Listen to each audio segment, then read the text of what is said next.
band. Okay. Tell us. You were in the band? Yep. Playing clarinet. That's where I came from. First of all, Nothing I but found skill. out before Christmas, by going up in the attic, I found my clarinet, and I didn't want a clarinet. I had no use for music or an instrument, and I knew it had to come from my Grandma Becker at my mother's urging. Mm-hmm. So Christmas Day, when I opened the clarinet, I had to act surprised. Oh, so you were snooping. Yeah, I was snooping. And Uh-huh. I found it. And I was sorry I found it because it almost ruined my Christmas, knowing that I was going to get a damn clarinet. It's just not a clarinet, it's a damn clarinet. Yeah, that's right. Now, wait till you hear the rest of it. So I had to take lessons because I didn't know how to play it. And I couldn't read music. I had never learned to, read the notes. So I had to learn. It was hard to learn to play that clarinet. But I got good enough to make it in the band. Must have been slim pickings. What? Must have been slim pickings. You don't have to interject things, Bill. It's my story. All right, you're sticking to it. Okay. I made, they had first clarinet, second clarinet, third clarinet. I think I made it to third clarinet. No, third's the worst. Yeah, that's when you're bad. You're in the back row, but I got to sit behind my favorite clarinetist. And he was our the first clarinet. Well, anyway, that was the orchestra, sort of. But then I didn't really make the orchestra. There were some kids made the orchestra and some didn't. Anyway, I was in the band, so football season came around. Mm-hmm. And we had to go out and practice and march up and down and everything, and go out early and stay after school and practice. And I enjoyed all that because I was with all the other kids, marching and playing my clarinet. And I was supposed to practice at home. And I wasn't too good at that because I would rather be out riding my bike or playing baseball or something rather than practicing. Mm-hmm. But one day I was practicing and I dropped my clarinet and it broke in 2 pieces. Mm-hmm. It really cracked, broke. Well, I was just horrified. I thought, oh my God, I'm in the band and I broke my clarinet.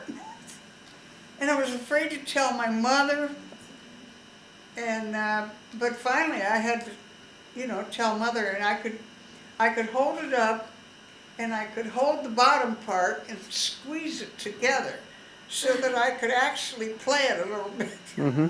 But it was very difficult. I wasn't that good to begin with, and in order to play it, I had to really hold it tight. And so Mother thought, well, maybe we can glue it back together. I think we tried, and that didn't work. So then I had to tell our band director, who was also my teacher, and he thought we could glue it. He thought he knew somebody that could fix it. Well, to make a long story short, it never did work. I mean, it never did get fixed, and there I was, out marching on the football field, squeezing my clarinet together so I could play it. I was so glad when football season was over and I didn't have to play that damn clarinet anymore. Do you suppose I dropped it on purpose? I knew that's what you would think, Bill. No, I didn't. What instrument did you want? Did you only play it 1 year? No, I guess it was a couple years I was in the band. I think I was in the band my junior and senior year. I probably dropped it in my junior year. And I kept on trying to play the poor thing. And you can imagine what it did to me mentally and emotionally. To be out there struggling, and the other kids didn't know that had a broken instrument. Those are the things, the bad things. Mhm. You couldn't get a new one, huh? Well, we didn't even think about getting a new one. They were expensive. Seems Renee, like I think this is supposed to be about grandma. Yeah, but there's some noise over here from the peanut gallery. I wanted to see who was talking. It was my younger than ever wife. I'm sorry I recorded that story. Why? That's a good story. What was your favorite subject? Journalism. Jim. Oh, yeah. G-Y-M. Jim. Now we call it physical education. Yes, phys ed. Yep. And the other thing I liked was lunchtime. I could remember the days they would have spaghetti on the menu. It was one of my favorite things. It was baked spaghetti, and it was delicious. And they always ran out, because everybody liked it. So I would, many times I used this ruse. I'd raise my hand and ask to go to the bathroom just before the bell rang. So I'd be out in the hall when the bell rang, and I could rush down and get my spaghetti right away. Before it was all gone. I see. You see? Yeah, I'm trying to figure out where I'm getting all this reflection from. I have to turn all the lights I on. said the blind man. Jen, now you're gonna maybe go see her. Well, Well, yeah, it picks up good. that sucker. Yeah. Do you still have it on? Mm-hmm. Well, if I knew it was on, I'd keep talking. Good morning. It's- Can you it's turn the on. TV off? Yeah, maybe the TV's the weird reflection. The blue? No, it's not. I can do that. Turn it on. Oh, man. Okay, you're on. Tell us about your first boyfriend. Yeah. My first. Okay. Oh, well, my first was probably in the first grade. Henry. Did you kiss him? No, it wasn't that. It was just Henry and I were good friends. And we had cloakrooms. It was the old Roosevelt School. And they had cloakrooms, Henry and I would meet in the cloakroom and hang our coats together. That was as close as we got. Hmm.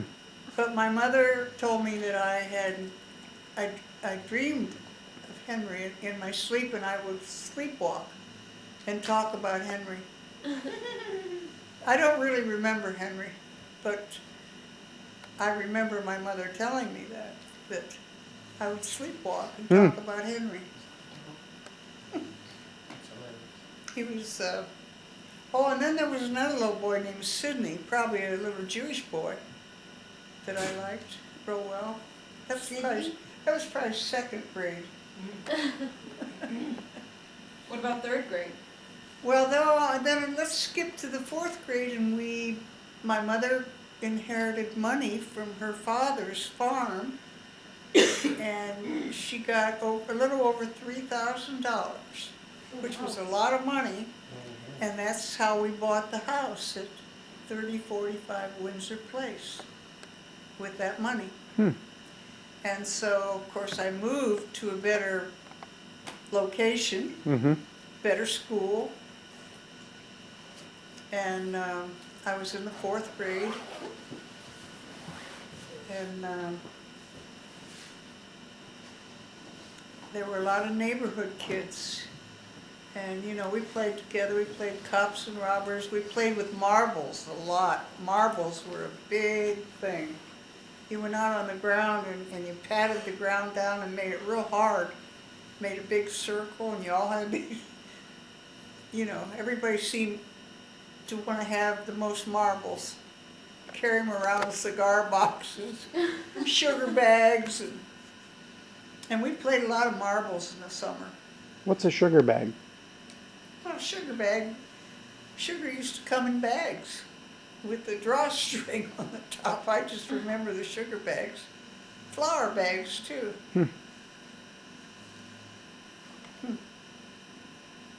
And oh, when it was snow, Ivydale and Windsor, they never shoveled. You know, they didn't have that much equipment in Canton to hit the side streets. So they were marvelous sled riding. And we had our Western Union, what do you call them, flyers? Western flyers? Yeah. Oh boy, and all the girls and boys would be out there on those roads, and they were just straight roads, there weren't any hills. We would just run like the devil and belly smack on your sled and see how far you could go. And then when I got older, then the boys started jumping on the back, you know, or the girls would double ride. You know, we'd run along and then the boy would belly smack and I'd jump on his back. So we'd double up. I think that's when you started realizing there was something more to boy-girl living than you knew before. When you started jumping on top of them? Jenny's interested again. Yeah. Well, it's also when Reed Dryden and Tommy Goldsworthy were both, you know, trying to be my boyfriend. Who were those? Yeah, and I wasn't that Tommy and who? Really, during those years, I wasn't the least bit interested in, you know, getting serious with a boy. How old were you? Well, that's probably 13, 14. Then by 15, Reed Dryden lived across the street, across the field. It was a field. And we got, for that age, we got serious. I mean, to the point where I knew I was his girl. And he was 2 years older. Hmm. Did he kiss you? Yeah, yeah. That's, anyway, Reed, I've told you girls this story about Reed. He's another one that I could have married. I'll get to that. Anyway, Reed was 2 years older and 2 grades above me at Lincoln High School. When I started, he was already a junior. But then when I started and he got out of school, he would start walking me to school. And my God, it was about 3 miles. He didn't even need to go to school. He'd walk me to school. And this was probably just one summer or 1 year. What was he a couple doing? Times. Because then he joined the Army. And that was probably 1942. When he graduated from high school, he joined the Army. And then when I graduated, I went to the repository and got a job. Just like that. Was he still in the Army? Yeah, Reed was in the Army and we hadn't corresponded or anything. Tell us what your dad said to you when you when you graduated. What? What did your dad say to you when you graduated? Oh yeah, when I graduated, I figured I should have a week or 2 off, you know. I worked real hard to graduate. I was laying around the house and my dad said, "Hey, get your butt out of the house and get a job. You're supposed to get a job." And I remember getting on the bus and going up to North Canton. I figured, well, I'd studied to be a stenographer. I knew shorthand and typing. And so I went up there to get a job as a secretary at the Hoover Company. And they put me in this big room with a bunch of other girls that were applying for the same type of job. And I looked at that room full of girls typing, and I thought, I just got out of school. I don't want to do this. So I left oh, and they had to raise their hand to go to the bathroom when they were, in there. They were testing them to see if they could type or do shorthand, just like in school. I left, and I got on a bus to go back home, but I got down to Canton, then I got on a bus to go home, Maryland Avenue bus, and I got down in front of the repository, and I thought, now there's where I'd like to work, and I pulled the string or the cord to get the bus to stop, and I went into the repository, and I don't know who I first talked to, but I said, they asked me what I was interested in, and I said, well, I'm interested in the editorial department. And they said, well, we'll have to call up there and see if they need anybody. Mm-hmm. So the next thing I knew, I was being interviewed by Denny Raridan, the publisher, and Clayton Horn, the editor, managing editor Mhm. at that time. And we talked, and they asked me questions, and of course this was during the war, so looking back, I know that Clayton Horn knew he had so many positions that he could have in his department, and he was probably shy a few, and he wanted to keep that level up, So anyway, they said, when do you think you could start, Peggy? And I said, well, tomorrow. And tomorrow was a Friday. And they said, well, why don't we wait till Monday? So I got to go home and tell my dad that I was going to start working on Monday at the repository in the editorial department. What do you think of that? That was a big something. Yeah. Because the only experience I had been to be on the staff of our high school newspaper.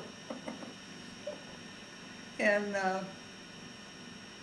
so those were wonderful, wonderful years. 11 years I worked there.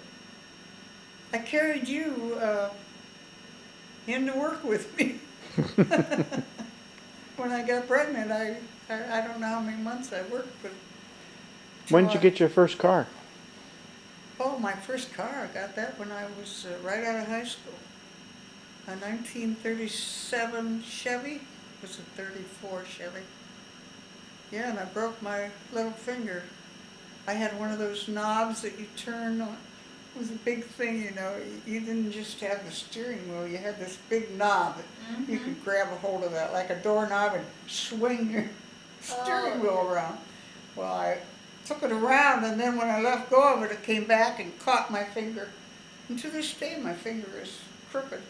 It's broken. Anyway, while working, getting back to Reed, Dryden.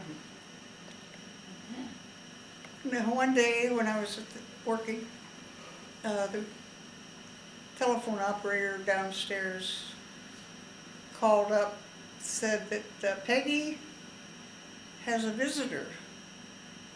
He's a lieutenant in the Army, and he's down here and wants to see Peggy, and so I couldn't even imagine who it was, but I said, well, send him up. So I remember him coming up the steps to the third floor where the editorial was, and here it was Reed Dryden in uniform, handsome as the devil, And I didn't take him into the main room. We just stood out by the stairway in the hall talking, and all of a sudden he said, I'm only home for 2 weeks and I want you to marry me. Well, you could have hit me over with a club.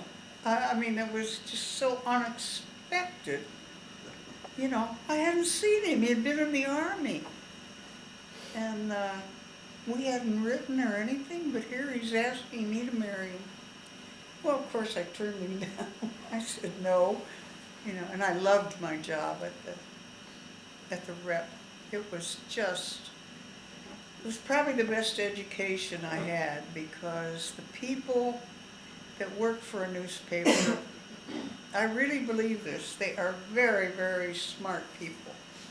and they know what's going on in the world, they're interested in everything, and so it washes off on you, you know, you get your education that way.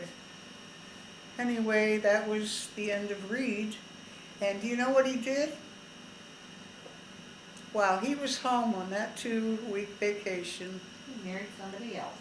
he married, he married a girl named Mossberger. And the reason I remember her name was because her father and my father worked together at Republic Steel. And here Reed met this Mossberger girl, and she married him. But when he got out of the Army, the rest of the story is when he got out of the Army, he had sent all his paychecks home to her to keep for him, to start their married life. And they were all gone. She'd spent every dime. He didn't have any money when he got out of the Army. It serves him right. So they get divorced then? Oh yeah, they didn't stay married at all. Hmm. He eventually married, you know, again, and had children. In fact, when we bought the place at Myers Lake, and Big Doyle finished the lower level at over at not where I am, not at Moonlight Bay, but over at Harbor, whatever it was. We hired Reed. He was a plasterer for drywall, and he came in and did the whole downstairs. He and Doyle working together. There I was.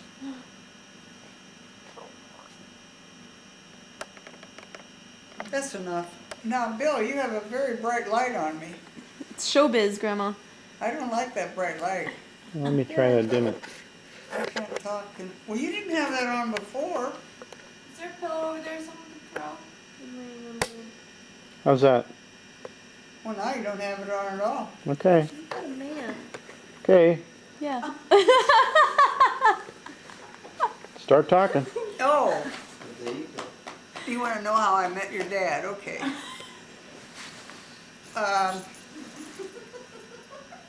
The JCs in Canton had set up a place for the teenagers. What are the JCs? JCs are Junior Chamber of Commerce. Okay. And they're the young guys that haven't quite made it into the big league. Anyway, the junior JCs set up this dance place for teenagers. And that's where I met your dad. Did he dance? No. And what happened, he sat at a table all by himself, and because the 2 guys he came with were dancing with my 2 girlfriends from the neighborhood. And so I saw Doyle sitting there, poor Doyle, you know, he was all by himself. So I went over and sat down with him. We chatted. Did you laugh when he told you his name? I don't remember that he did. Doyle Miller. What? Anyway, that Well, led Doyle to, is a little uncommon, isn't it? That was how I first met him. But then the 2 girls and Doyle's 2 buddies started dating. And that sort of threw Doyle and I together a little bit, but only because we 3 girls were babysitting in those years, or that year. And I was babysitting at this house in the neighborhood, some little kid. And 2 girlfriends came over, you know, to be with me, and then the 3 boys drove up to be with us, and so we sat on a porch. And then when it was time for the boys to leave, I walked out to the car with them, and I knew that Doyle Miller was very shy. So I reached up and put my arms around him and gave him a big old kiss. And I think that's what did it. How old were you? Huh? How old were you? Oh, I was probably, I have to think about this. How old would I have been? Well, you said you got married when you were 25. Yeah, You well, dated for 7 yeah, I years, was so you were probably about 18. 18, something like that. And just out of high school. You were and shy, the 3 weren't you boys were shy? gonna go into the service. Uh-huh. And so, we 3 girls knew all the guys were going in the service. And Doyle then went into the Navy. He joined the Navy rather than to be drafted into the Army. Mhm. So I didn't have much time with him between the kiss and his going to the Navy. But you know, he got in the Navy and he went over to Wake Island, I think it was Wake Island, where he was stationed. And he wrote to me every day. I got a letter every day.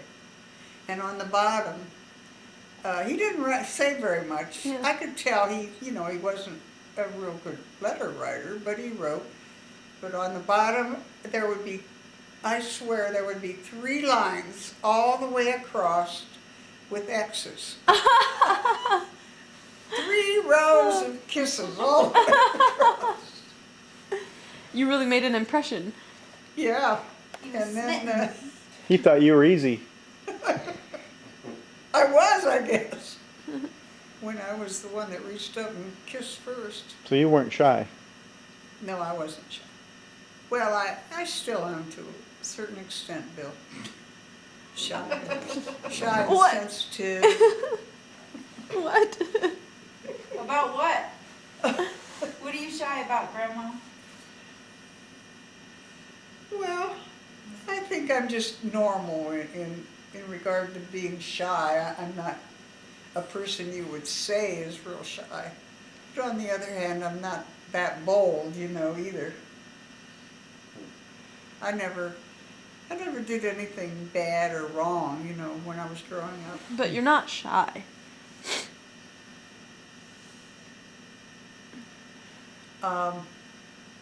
Then he wrote he wanted me to send him pictures.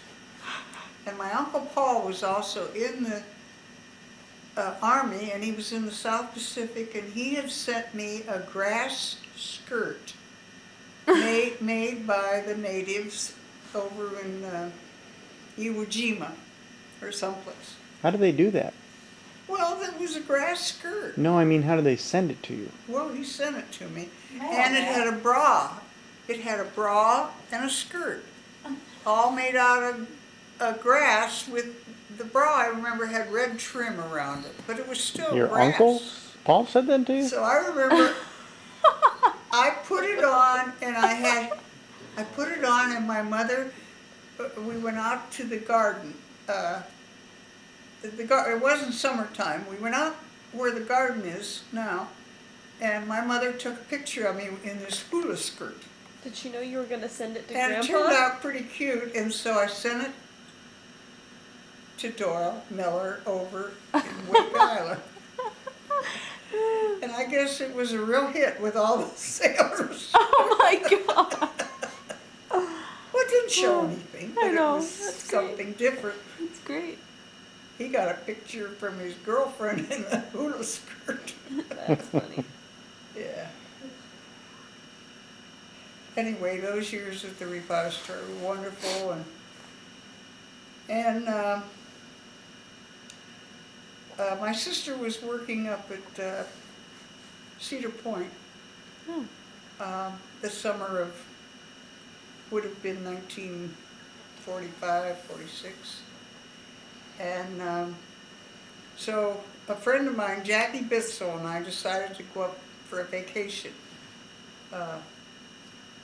From our vacation. She worked at the rep down in the, accounting department, and we'd got to know each other. So we went up to Cedar Point. I think it was Cedar Point. Yeah, it had to be. Anyway, we were having a ball. There was a ballroom where everybody went at night to dance. And there weren't a lot of guys around. They were in the... But I met this one guy, and it turned out he was married. but I didn't care because we were dancing and he was a real good dancer. And I was having fun every night dancing with this guy. And anyway, one morning, Jackie and I were headed for the beach. And who jumps out from behind a tree but Doyle Miller?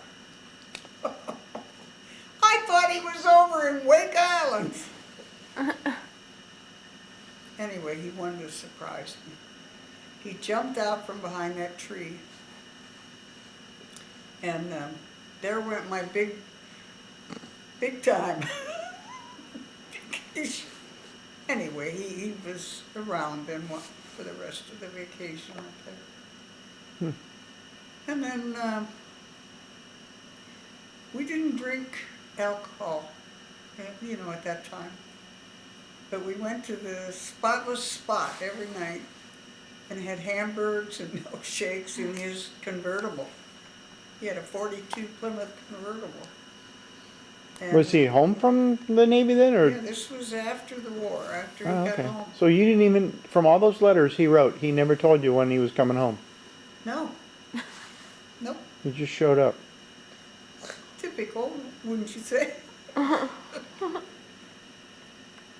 Was he in for 2 years? Well, then we dated for 7 years, on and off. Mostly off. And then I would go out with other guys. But it was funny, every time I wouldn't see him for a while, you know, I would miss him. And he was so dependable, you know, and he would, sometimes I'd come home from a date with another guy, and his car was in front of my mother's house, my mother and dad's house. And I'd tell my date, drive around the block a couple of times. I didn't want to go in, you know, and I'd think, why is he here? But he was a hanger-on, you know. Mm-hmm. I suppose that's why I thought... Today they would call that a stalker. Yeah, Yeah, I know. you're right. He was stalking me, all right. Yeah, and I was still working at the Rep at that time, and having a good time there too. And then when we got married, I still worked at the Rep. But you got into photography at the Rep. Well, yeah, I was a writer, and then one of our photographers was in an automobile accident out on assignment, and he was instantly killed. Hmm. And your dad and I happened to drive by and saw the car, and I knew it was the Rep car, repository car. And here it was this kid, and he had only worked for the Rep maybe for 6 months. And he was diabetic when you go up and down. Yeah. Apparently he had, his sugar had gotten low or something, and he passed out and hit the bridge Oh. there on Cleveland Avenue. And we were right there when it happened. And I knew who it was, and I went right to the phone and called Clayt Horn and told him what I had just seen. And he said to me, meet me at the office. So Doyle and I drove back to the repository, and I went upstairs to tell Clayt what had happened. And the next day, I think that happened on a Sunday, and the next day Clayt asked me, he said, go see Cliff Haga, he was our head photographer, and he'll teach you how to use a 4x5 speed graphic. Great big, you know. So that's what happened. I became a photographer and writer. And then when I did get pregnant in my 11th year at the repository with Billy Sam, we had gotten a scanning machine, and it was a roller system that instead of sending out our pictures and everything to a place across the street, we could we could roll them right there and scan them. So I took that job of scanning pictures in my last few months at the rep. So I was pretty big and pregnant by the time I gave up. And that was hard to give up because it was just the sort of thing. Oh, I could tell you so many stories about my life at the repository. We got an hour left on the tape. Well, one of the highlights, and I have it in one of my scrapbooks, I wrote a skit for our picnic. We would have a picnic every summer down in the Canton Park system. And it would be hamburgers and hot dogs and a lot of beer drinking and kegs of beer, you know. And this was for the, mostly for the editorial, but we would, I guess Clay would invite the other heads of the other departments.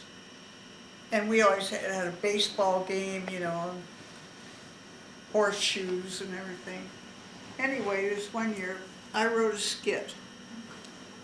And I cast all the female members of our staff in the male roles. And I played Clayt Horn. You know, I had to have the lead.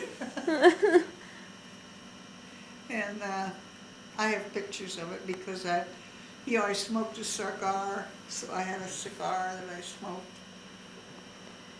And when it was over, I mean, Clayt was the first one up there to grab me and tell me, you know, he was just laughing. He thought it was so great. How many other women worked in the newspaper with you? Well, there were probably, I'd say 7. Out of how many? Out of a staff of maybe 30. Tell us about your acting career. And those women, we remained friends long after. In fact, there's 2 of them, of my friends, still living. And Nan's Musi is writing a column for the repository every other Thursday. She writes a column. Wow. And Rose, after she had her children, she wrote a column about bridge, because she and her husband were master bridge players. You know, that was their life. And so Rose continued to write for the rep.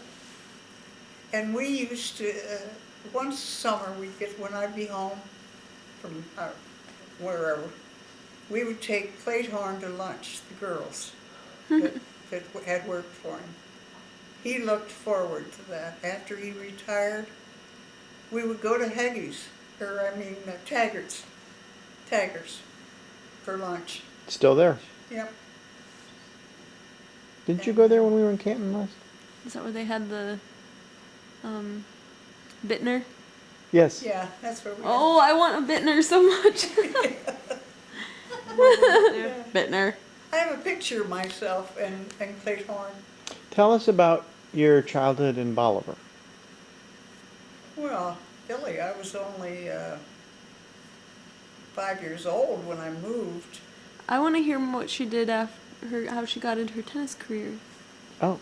How she was? So after Acting and tennis and golf and... After you stopped working at the repository when you had kids, then how many years later did you start working again and doing the tennis club and the golf? Oh my, that was after they were in high school. Yeah. You Because started you were working, you swimming. worked a couple of days a week for Nanda Musi. I remember when I was in when Philip. Doyle was a baby. Mm-hmm. You were already in kindergarten, and when I had Doyle, then Nan DeMusi had her own advertising agency, and she employed me a couple days a week to be, mostly I had to keep her office organized. She was the most disorganized person. She had papers everywhere, and I would go in and I'd file and file and file. And then she gave me the country fair assignment. I had to go and pick up get the ads out of the country fair. And that wasn't hard. It was a shopping mall. Yeah, you had to help them write them and find out what they wanted to put in the ad. And so it was not just picking up ads, it was helping them with their advertising. What now? This is getting awfully long. Did you like staying home for a few years to raise kids, or did you Well, find whether you like it or not, you do it. Guess that's the answer. so then when did Sure, I enjoyed it, but both of my kids had colic, both of the babies. cried a lot? Oh my God, this one, I thought he'd never shut up. You, Bill. And it was, we didn't know it at the time, but it was milk. They were like allergic to milk when they were babies. Oh. And so you'd think they were hungry, and so you'd get another bottle out and give them bottle or breast. I tried to breastfeed them, and my God, I would walk the floor with him, so almost half the night I would have to hold him. And I'm talking about the first 6 months to a year. And then, at that time, they had pills that that's why I stopped nursing, because they wanted me to try regular milk, or whatever kind of milk it was. And if this, a pill, you would smash it on a spoon and put it in the milk, and it was to stop the indigestion that they had and the pain. Belladonna, I think. Anyway, that didn't work either. Gosh. And I don't really know how they finally got over it. But when Doyle came along, he was the same way, but not as bad as Bill. Bill really had a... When I look back, it's... Imagine what he went through. I was thinking to myself, my God, I wasn't getting any sleep. But he was obviously in pain. Did you play tennis in high school? No, but when I got at the rep, Rose Mokadine and I used to sneak out early and go down to the city park and fool around with tennis. And then she and I took lessons at the YW in the gym, and from Doris Chevreau. And Rose and I both laughed because we were the best in the class, and Doris would say, "You girls really have a lot of potential. You're really good, you know." And Rose and I would snicker because we had already played tennis, where the other girls were brand new to it. Oh. And of course, later when I was phys ed director at the YW, I rented that gym out for tennis. Made a lot of money for the Y. Mm-hmm. And then when I started gymnastics at the Y, I had to boot a lot of the tennis players out because of gymnastics. So when did you start doing that job? Well, at the YW, I introduced gymnastics to the YW. I talked the board of women into spending over $2,000 to buy good Nissan equipment, and I didn't know a damn thing about gymnastics except that Olga Korbut had been on television, and I knew it was going to be a big thing. And so I had to hire a gymnastic person. First woman I hired, my golly, within 3 weeks after I'd ordered the equipment and everything, she up and had to quit. I don't remember the reason, but she couldn't take the job. Mm. So then I had to find someone, and that's when I found Colleen Eckel. Mm. And Colleen was a wonderful gymnastic teacher and coach, and really, really serious about it. She had almost been an Olympian herself. Mm. And so between the tennis and the gymnastics, phys ed department I ran, we supported the whole YW. And we had a pool, and Bill was on the McKinley High School swim team, And they practiced. They had to practice at the YW because McKinley Pool had been condemned. Anyway, the Y hired a woman to be a director. To make a long story short, the woman turned out, we found out later, she was mentally ill, and boy, we knew it. We could have told him, Colleen and I, you know, she couldn't stand the fact that we were so successful and that we weren't spending all our time with little black girls. We had all these affluent girls in gymnastics and boys, and the YW was supposed to be, you know, for the underprivileged. Well, they were welcome, you know, they just weren't there. Anyway, she just crabbed at us all the time. So I had gone to Florida to visit Janet. I was gone about a week, and I remember coming back and walking down the hall, and Colleen was coming the other way, and Colleen said, I can tell something's up with you. And I said, yeah, you're right. I said, I'm going to turn in my resignation. Can't do this job anymore. Colleen said, I'll go with you. And anyway, we talked about starting our own business in gymnastics. And Colleen had been approached by some of the parents of the girls, very affluent parents who knew that Colleen would like to have her own business, and they were willing to put her up. And at that time, I advised her, don't get mixed up with the parents supporting you.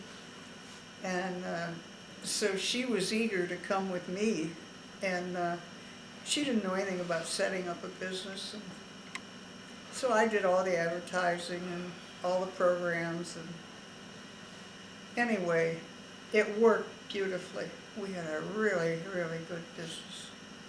And then we were the first, one of the first probably, women to go to the bank to ask for money, you know, to open a business. The old Dime Bank, and old Mr. Dime, he was about ready to retire at that time, but he sat and talked to me for a long time and finally okayed the loan, because we had to get a loan to buy new equipment. And Colleen wanted the very best, and a lot of it. And so and she didn't have any money. She and Jim, her husband, they were able to scrape up $500 to go into business. And Doyle and I could have put up more than that, but I wanted to keep it exactly even. So we both put up $500 and opened a business, but only because I went to the bank and got a loan. And then I had to find a place.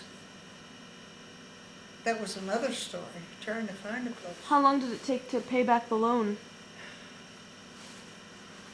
I don't even remember how many years we were in business. We probably paid it back in 3 or 4 years. And we owned 2 cars by that time. We had a van and another car. For the business? That we could charge to the business. And the van was used all the time to take the team of girls to the events, to the competition. Oh boy, Colleen was so good. Yep. Oh, and when Colleen and I decided to go into business, she had been told that she and her husband could not have any children. Anyway, after we had resigned, and this bitch of a director, she practically cried when we went in and resigned, because she knew she was losing 2 of the best things that I had, and she knew she'd pay for it. She did. She got fired a year later or something. Anyway, what was that? I got off track there. Colleen had kids. Oh, yeah, Colleen, I was over at Janet's swimming. Colleen drove up, came up the driveway, and she said, Peggy, could you come and talk to me? I said, well, yeah, what's up? And we went in Janet's garage, the garage door was up, and we went in the garage and Colleen said, Peggy, I'm pregnant. And we hadn't even opened the business yet. Wow. So she did that while she had kids. Oh, yeah. She did the business. On top of that, she wound up with 6 kids. What? Twins! Twins in the grouping. Maybe it Oh was my 5 kids. I could name them all. I even know them by name now. But the first one, we were in a section of the building in the back that Bob Dehoff, and that was a long story because I had to fight for that space. And I knew that's where I wanted to locate. I knew it was the right building, and it was going to be high enough for the gymnastics. But Bob Dehoff was very, very hard to work with. He would say, yeah, I guess I'll rent to you, but he wouldn't, you know, I couldn't get him to sign on the dotted line. And finally I demanded a meeting with him, and Ted Boyd came to that meeting and sat way back in a corner, and I didn't even know Ted. I knew Bob had a partner at Park Center. But I really raised Cain with Bob. And Doyle and Jim were there, and Colleen. But I did all the talking. And, Imagine that. yeah. But I let Bob have it because he had had us on a string for so long and treated us like, you know, that we didn't matter and blah, blah, blah. And pretty soon this man that was sitting sort of in the shadows got up, and he came over to me, and he said, I want to shake your hand. I'm Ted Boyd. I'm Bob's partner. And we're going to rent that space to you, and if I ever have a job where I need anybody, I'm hiring you. So we got the space, and we were very successful right from the beginning because our whole, Everybody followed you. everybody followed us, boys and girls. And then when Ted and Bob wanted to expand the shopping center, the little strip place they had, that was about 1974, and there was a recession. And they couldn't get these bays rented. You know, they had all these bays that they were waiting for a business to come and rent. And then they would finish them the way the business. Yeah. And so I guess I suggested, hey, why don't you put in tennis nets in there? And in the winter you can have tennis. Oh my God, that was a great idea. And the ceilings they were high enough for gymnastics, but they weren't the, you know, height that tennis usually has, but they were high enough. So anyway, they wound up having 2 bays, I think it was 2 bays, of tennis, and Colleen came up with the name Budget Tennis. And then they wanted me to run the Budget Tennis. And I was too busy with gymnastics to think anything about it. And I said no.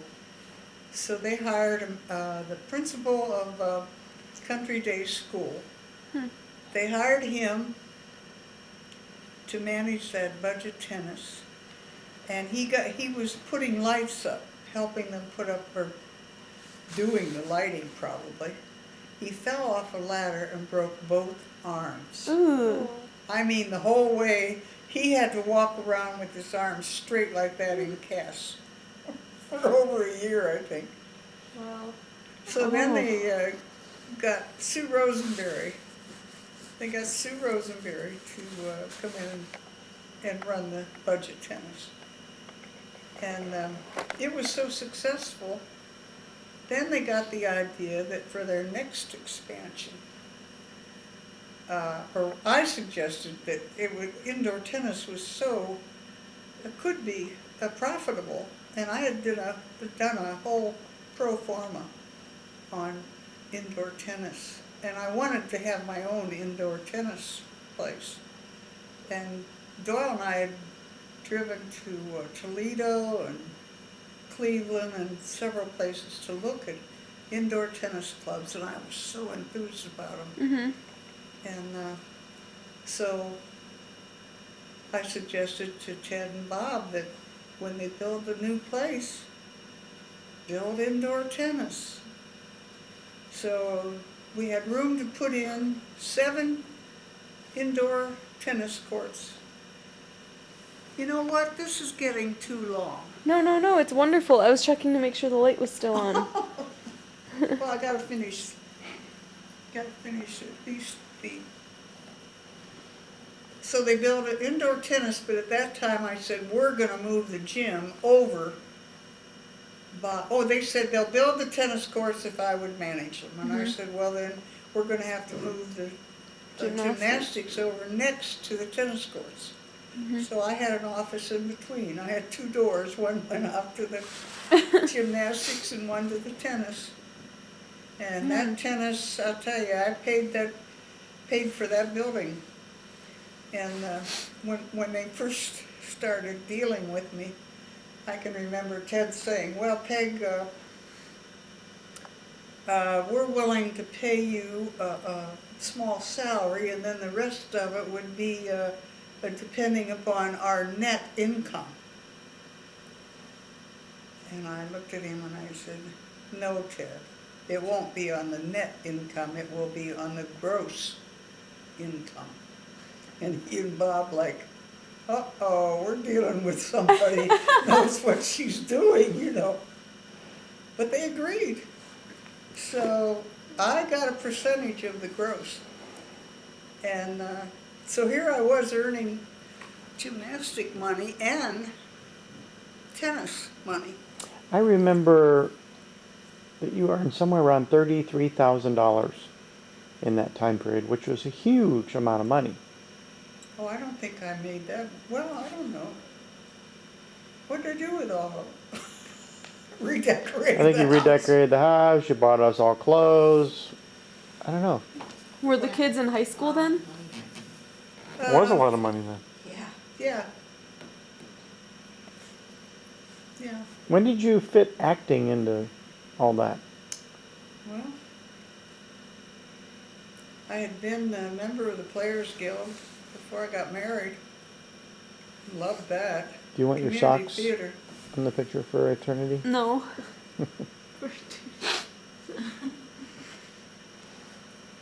Yeah, I had been active at the Players Guild before I got married. And then after you kids were old enough I could leave you, I got back into it. And I think I held every job there was, volunteer job. And then finally I was made president of the Players Guild. And the second year of my presidency is when I suggested to it got back to Henry Timken, my suggestion that they build a theater, our theater. We wanted a bigger theater. And I knew they had purchased the Harder estate up on Cleveland Avenue. And I thought, oh, what a great place for our Players Guild. So I talked to Nim Hamilton, she was a very, very close friend to Henry Timken and Bob Timken. And I told her my idea, and she said, oh, Peggy, I'm going to a party, and Henry's going to be there. And she said, I will make sure I put a little bird in his ear. And sure enough, the next week, she came back and she said, I told Henry that would be a great place for our new theater. Well, Henry Timken took it way beyond that and decided it was a great place to build the cultural center for all the arts the opera, the ballet, the symphony, the Players Guild, were all under that one association of the Cultural Center. So I felt I had a little bit to do with it. Mm-hmm. And by being president of the Players Guild, I also then was on the board of the Cultural Center when the building was done. And so for a year, I got to serve on that Cultural Center board also. Have you ever served on a board? There's, it's I'm so a big. trustee at the church. And another thing, I want to mention this. This was an important thing too, that I'm proud of. But you were in that one play, The Absence of a Cello. Yeah, I'll get to that. But just before the Cultural Center was going to open, the Timkins had a meeting for all the heads of the different cultural groups. Mm-hmm. And so we sat in a room, and Mary Timken was there, and Louise Timken. Louise Timken was Henry's wife. And these are very, very prominent people you can imagine in Canada. And Louise was very, very, you didn't call Louise Timken Louise. You know, Mary was much more sociable. But anyway, we had this meeting, and each person was talked a little bit, about their own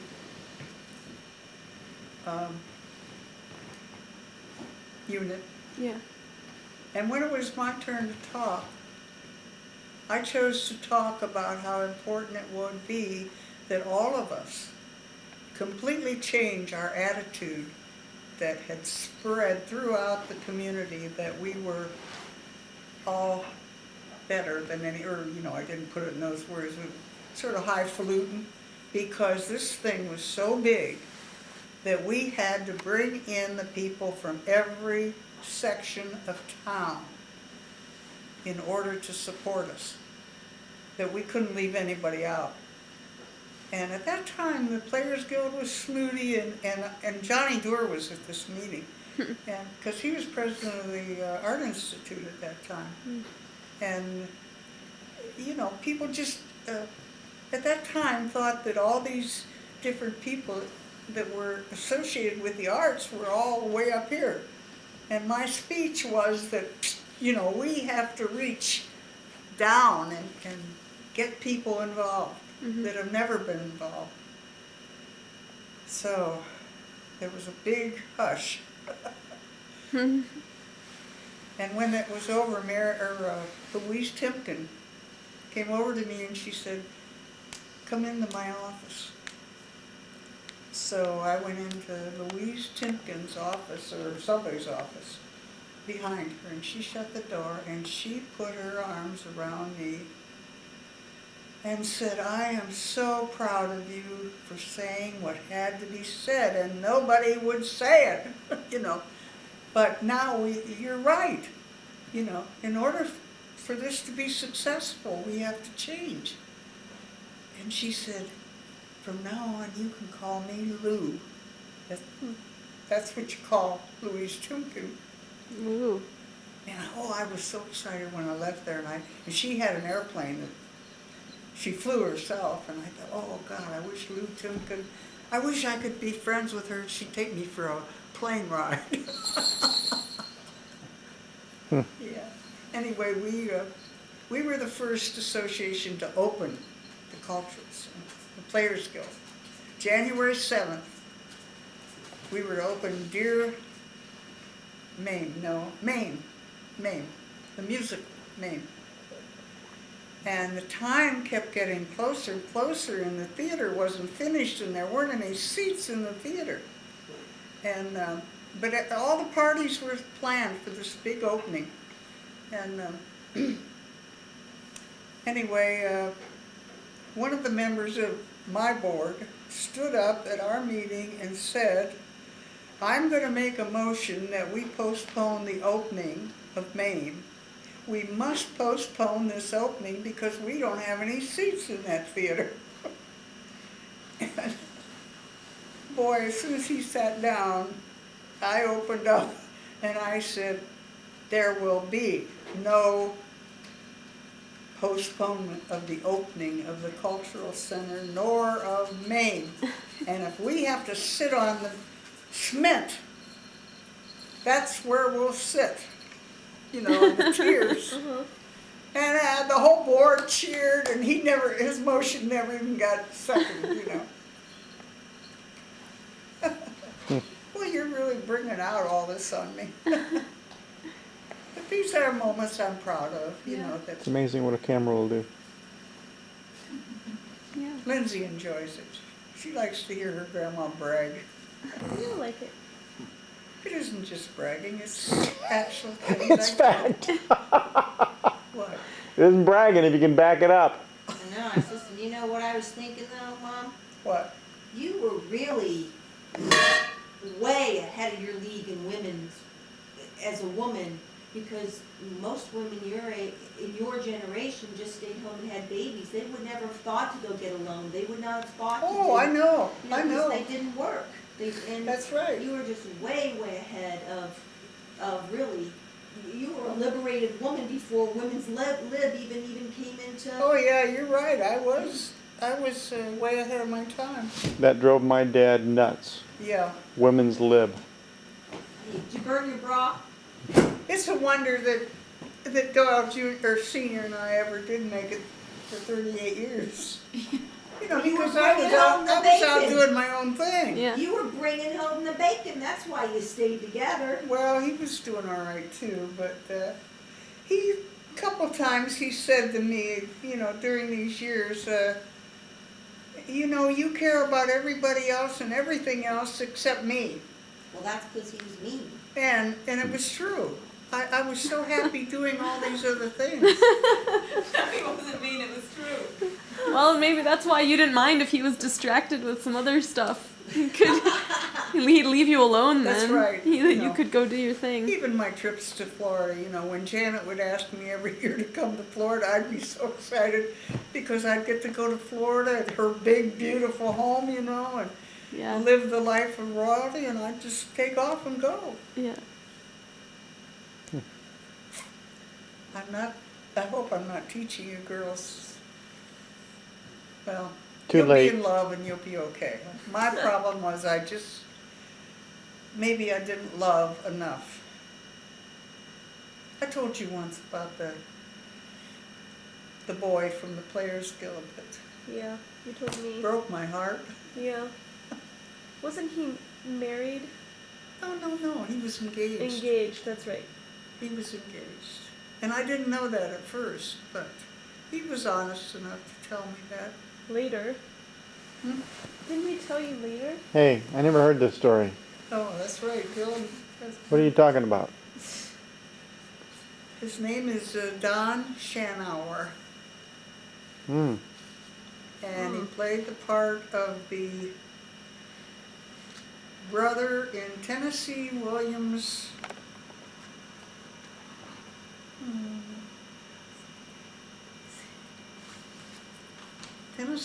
Tennessee- glass menagerie. Mm. The sister and the mother, the sister is crippled and the mother is trying to find a suitor for the daughter. And the main part is played by the brother. Yes, Cole. Played by the brother, sort of off stage, telling the story. And I was working sound on that play. So I was right behind Don every night, or the nights I was there. I didn't work every night. And I was single. And What do you mean you were single? I wasn't married yet. This Oh. was before I was married. We were in the So old calm down. courthouse when this was in the old theater, Mm-hmm. before the cultural center. Anyway, he was just he was a marvelous actor. Oh, just in that role, he was just tremendous.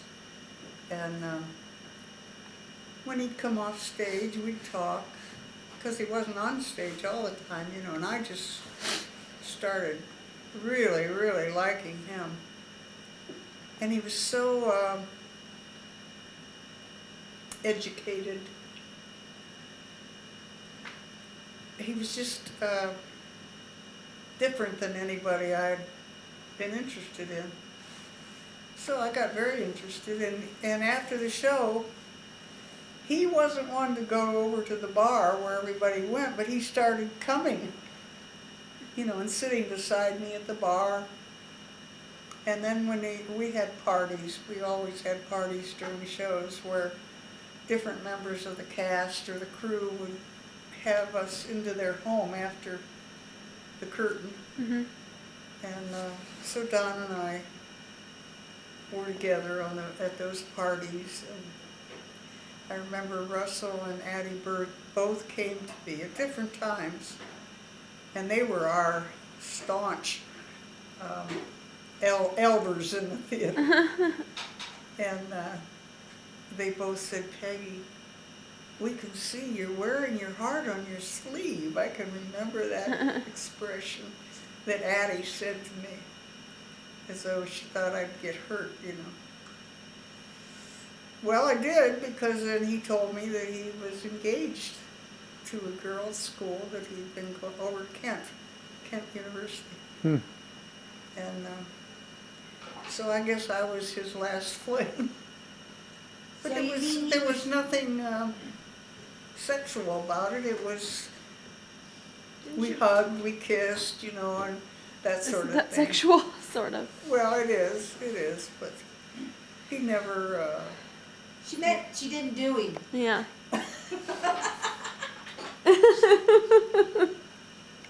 well, we were, in those days you just didn't fool around like that, like kids do today, you know, it's, But so then isn't kissing kind of a big deal? huh? I mean, I think it's still sort of a big deal. Doing the deed was kissing. Anyway, Don became the head of the theater department at the College of Worcester. And he married the girl, and they had 5 daughters. So if I'd have married him, I probably would have had daughters. But looking back, I think Don would have been my choice had he been available. Weren't you kind of mad at him if he was No, dating you when he was engaged? we weren't really dating, you know, he really didn't ask me for a date, we just happened to be together. Well, if you were kissing, that's... Oh yeah, I know. Hell, I was kissing him even after I knew that.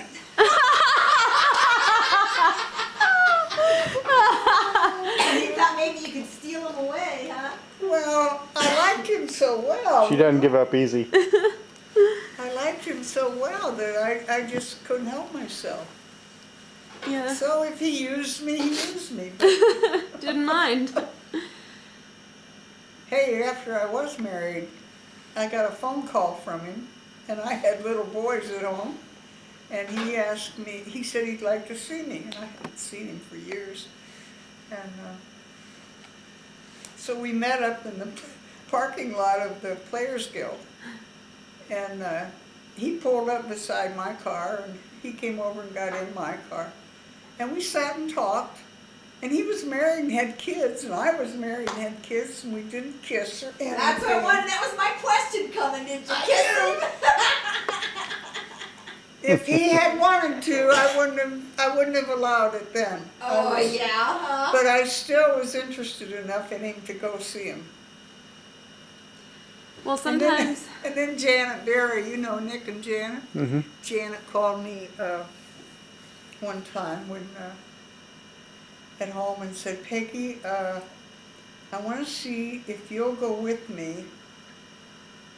Don Shanar's mother has passed away, and Don will be in town, you know, at the funeral home, and she said, I want to go, because she and Nick were real close with Don over at Kent.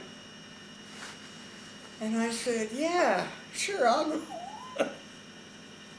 So I got to meet Don, I got to see Don and meet his wife, and probably his daughters were hanging around there too, but we were just pleasant to each other, you know. Mhm. But I did go to that damn funeral home because I wanted to, Check her out. no, check him out, I guess. for- Who was that? I missed that. Who'd you check Just out? remember, I'm doing Same this, guy, Jen. hey, Oh, same guy after the just white remember, guy? I'm doing this for you kids. And someday you'll have to do this for your kids, because I'm not gonna write this down, you know. Okay. We still think you should write an autobiography. Well, I am. I started it on my mother and dad and my grandparents, both sets, and my uncles and aunts. But I got to the point where it was time for me to write about me, and I can't do it. We'll just have somebody transcribe this video, Yeah. and then you won't have to do it. So where is that book? It's on my desk down in Florida. It's also it's on my computer, but it's so jumbled up, it's ridiculous. You know, I would type it on my computer, and then I wanted to insert a paragraph here and a paragraph up here, and I didn't know how to do that. So it's pretty jumbled up on my computer. Make sure you get Jenny in the background. Holly. Limp scoop background. Playing too long.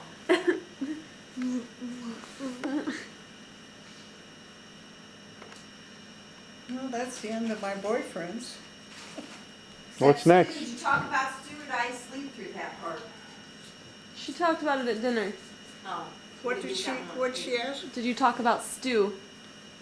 Oh, Stu Wilson. Oh, that's right. I left him out on this, didn't I? Oh, I better not put that in there. Why not? What's the worst that could happen?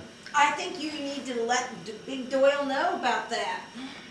You know, I mean, he fooled around on you, so I think he didn't fool around on him, but I think I just let him know that. But Stu is his very best friend. Better yet. Better yet. Jim. He's still got that thing on, the sound on. I'll tell him. He doesn't like me anyways. Yeah, I was a good tennis player. Yeah. Who was a good tennis player? I was. And you? But you never talked about your acting. You said Oh. that's coming. Oh, that's right. What parts did you play? I played the lead in Absence of a Cello. And my two boys, especially Bill, they knew every line of I'm that over play. I'm over here now. Oh, She's talking in the kitchen. I was wondering who you... anyway, they would cue me. They would, you know, take the script and read the cue line, and they helped me a lot with that, learning all of it, because I was on stage almost the whole 3 acts. I still remember my parts. So I took them to one of the dress rehearsals, and you loved watching that play, and then I took you to a regular performance. Yeah, I was at a regular performance. Yeah, but you saw And it I too. was And pretty you know, proud. my husband wouldn't even come to see me. What? And years later, because it really, Made him mad that you were doing something on your own. And... well, I couldn't figure out why. Why wouldn't he be proud of me and come and see me? Yeah. If it was reversed, I would be there every He was night. jealous, You know. wasn't he? Huh? He was jealous. No, he just, once he finally said to me, Peggy, I just couldn't come and watch you be somebody else. Huh. I don't know what that means, but that's what he's told me. No. No, He was just wanted jealous. you at home waiting for him. Yeah, he wanted you barefoot and pregnant. You know? Yeah. Well, remember his idol was Ed Bambeck. Oh, God, yeah. Talk about a dysfunctional family, woof. You know, Aggie passed away. No, I didn't. Oh, you didn't know that? Uh-uh. No, I didn't. Yeah. Aggie and I spent a lot of Friday nights playing tennis out of Brandhaven. Mm-hmm. Well, now I understand, honey, why you said that I'm a lot like your mother. When did I say that? You said that to me before. Hmm. The gymnastics, the being independent, the, Hard-headed? probably that too. Talkative? Yeah? Well, you ought to put your story on. Nah, this is Yeah. about you. It's your No, turn. No, this is about Mom. Mom Peggy, About me. not about me. Well, you should have warned me. I could think of other things. You know, I'm in the Stark County Amateur Sports Hall of Fame. Really? For tennis. For tennis. And Yeah, because of the tennis business? because of what I did for players when I was in business. Yeah. Yeah. Because I had 18 women's leagues. 18. By the time we were at our max, I had 18 women's leagues, and I had men's leagues at night, and on Friday and Saturday I had mixed leagues, and I had that place jumping. How did it end? How did it end? They decided, well, they had a client, Bob, being in development, real estate, had a client that wanted to take over that whole building, the whole tennis part of it, and for his business. And apparently it was a good deal for them, and so they were willing to close up the tennis to get this rentor. And they kept one, at first they kept one court for themselves so they could go in and play tennis. Hmm. Yeah. I remember I wrote a letter when we opened. I did most of the publicity for the opening and everything, and I wrote a letter to all the tennis players. I don't know where I got the list, but that the ball was going to start bouncing at Park Center Tennis. And we offered them, I think we offered a whole weekend of free play. And, but they had to sign up, you know, and boy, we filled those 3 bays, you know. But that's what got people in. And then when we closed up, I wrote another letter and said the ball will stop bouncing at Park Center. But we're offering the weekend for all of our customers to come and play free. Hmm. And that was all my idea. And Bob and Ted went along with about everything I did. So You did have always had a lot of good ideas. Not only did you have the good ideas, but you know, brought them to life, to fruition, and, you know. Boy, if I were younger, I still got a lot of good ideas, but I think I'm... Well, maybe you should inspire the next generation. Well, I hope I am. What are the ideas? Well, Jogie's right now opened her own little business, Mm-hmm. which is sort of, at my age, I would have liked to have done, which is like a consignment shop or Mhm. a little furniture store or something. She's living in Boston now, Ariel. Oh yeah. And she gave up her agent. She's always had an agent for her, Photography. what's the... No, she did staging or what was the name of that profession? Well, it's The arrangements for. Yeah. a what? She kind of arranged the shoots. There's a specific name she called herself. I mean, the Yeah, stylist. Yeah, yeah. Stylist. Yeah, she's a stylist. And she's still doing it on the side, but she doesn't have to pay the agent to get her job. She gets her own. But anyway, she bought this building. She sold her house in Providence, and she bought a little building in the commercial area of suburb of Boston. Somerville. Hmm. well, we're not sure whether it's Somerville, but anyway, she's also renting a place to live, and she has a boyfriend. Oh, His name is Peter, and he's from England, and sounds like a real nice guy for her. Anyway, she hopes to move into this storefront. She opened her own business, and I can't even tell you the name of it, but it's 2 words, and it's like, it might be Japanese for stuff. I don't know. But she said the only thing she will put in her store, she has to love. And she has very, very good taste. And so she has all the things she loves in that little storefront. And she's hoping she can move in above, and that would be where she would live, she and Peter.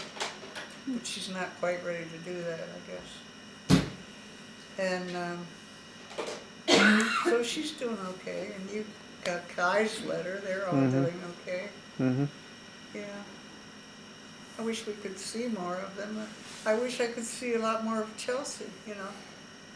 But I guess I could in the summer if I were willing to drive up there. But, you know, she's working, and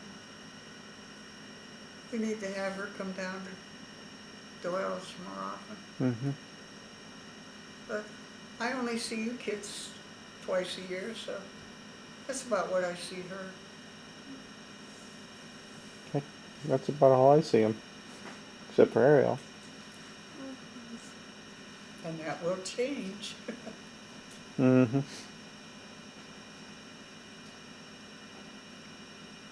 Just think of all the stories they'll have to tell. That even they could tell now of all the things they've done. I bet you didn't ever have a broken clarinet that you had to play. Nope. but I did play the clarinet. What? I did play the clarinet. Oh.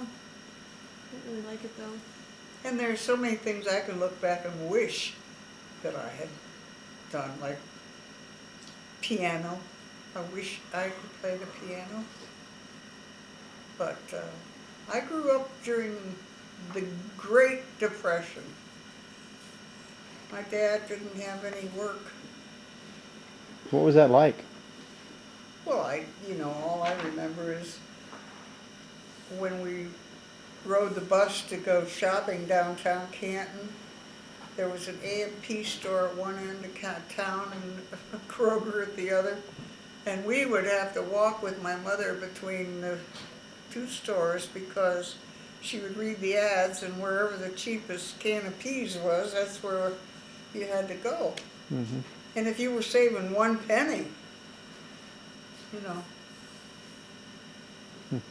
And then when we were renting, when I was real little, she had to take the monthly rent up to the owners who lived up in the Northwest. An older woman owned the place we were renting. Mm-hmm. And sometimes my mother didn't have all the rent.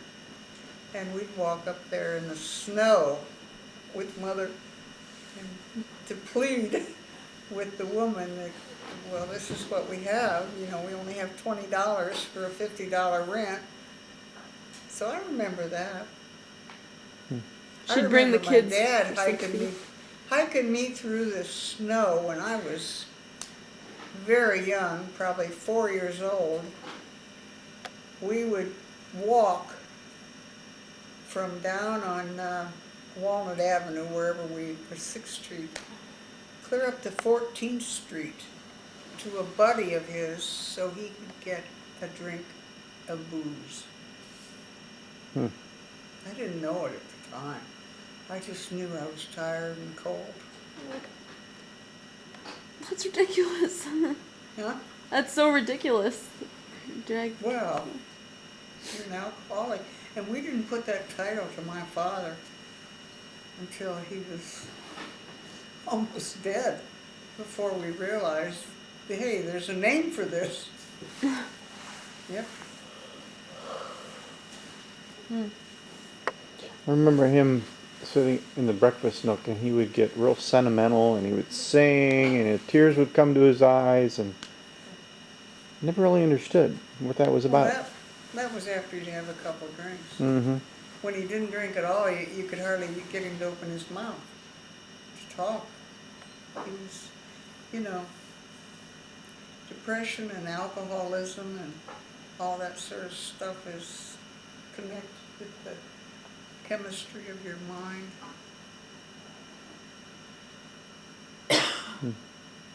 4 chemicals up there. And they all have to be beating on the same rhythm. I might be nominated to go into the Stark County Sports Hall of Fame for golf this coming year. You have to send us the newspaper article. Huh? You have to send us the article about it if you are. Well, we'll see if I'm even nominated, but some of my friends at Tamashanner are putting me up for. They just started the Golf Hall of Fame, and 2 wonderful, wonderful golfers were 2 of the women that went in, the first 2 women. But I'm not a golfer like they were. That's why if they're looking for the most talented golfers, they won't pick me. They'll pick me for what I did for golf, which is to start the Women's Stark County Golf Association. Mm-hmm. When did you start playing golf? When I was 50 years old. Hmm.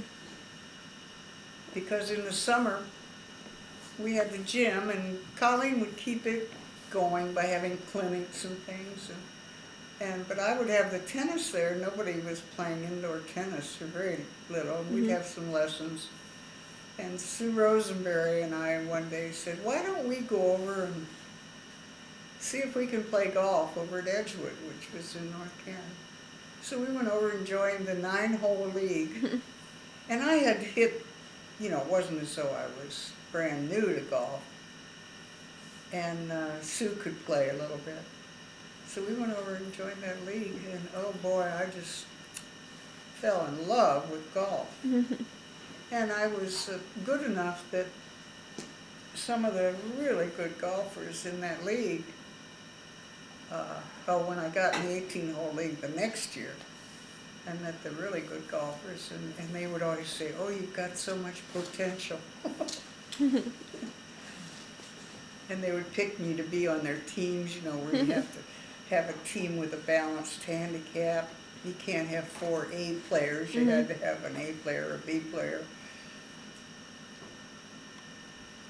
Yeah. I believe this interview is just about completed. It's about time to hear from our sponsors.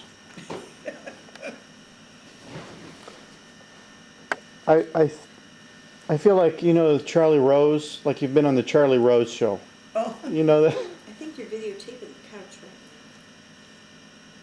She's in it. now. Oh, okay. If she's not, she hasn't been in any of it. Okay, good night, folks. And we'll pick up again tomorrow. that you think you will. Good night, all. Good night.